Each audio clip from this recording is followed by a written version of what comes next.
今天呢，要给大家介绍一个我身边的这个大玩具，刚刚收到了这个SX10 第3代全新的产品，它是地平线公司呢收购了 EXO 之后呢，全新推出了一代全新的产品。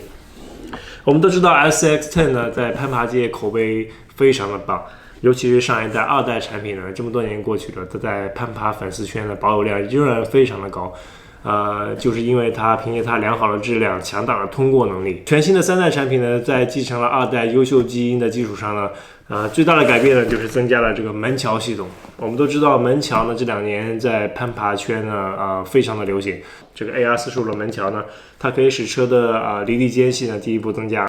还有一个最大的改变呢，就是它使用了全新一代的波箱。这一代波箱呢，它使用了全金属的齿轮，多了一个 Dig 模式。Dig 模式呢，就是当你在下一些急坡的时候，你可以通过遥控器呢锁死后轮，让后轮呢失去动力，保持一个锁死抱死的状态，从而使车可以缓慢、安全的进行一个下陡坡的动作。另外呢，就是你可以说在一些比较难转弯，比较极限的转弯角度呢，你可以锁死后轮，然后可以大大的增加车的转弯半径，这是一个 Dig 模式的优势。还有一个呢，改变呢就是它增加了双速。这个车壳呢，首先是吉普公司授权的，然后是一个 Rubicon 车身，光是车壳方面的打孔多达54个，包括后视镜、雨刷、车门把手、油箱盖、前灯、尾灯、车内防滚架，还有司机方向盘。所有的内饰你能想象到的，它应有尽有，所以说这个真的要点赞了。它的轮子虽然是塑料的，但是它是一个 B-Lock 的轮子。它的多连杆呢，它使用了更粗然后不锈钢的材质。避震升级也很厉害，是一个可调的。而且这个是 Nitto 越野胎 MT 轮胎也是授权的，所以说 OK 好沉甸甸的一个大箱子。OK， 废话不说，我们立马开始装车，然后装完车之后，我们下地试车。OK。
OK， 这就是我这一期视频的所有内容了。如果你喜欢我的视频呢，请记得点赞并按下小铃铛，这样下次我有最新的视频呢，你就会第一时间收到通知。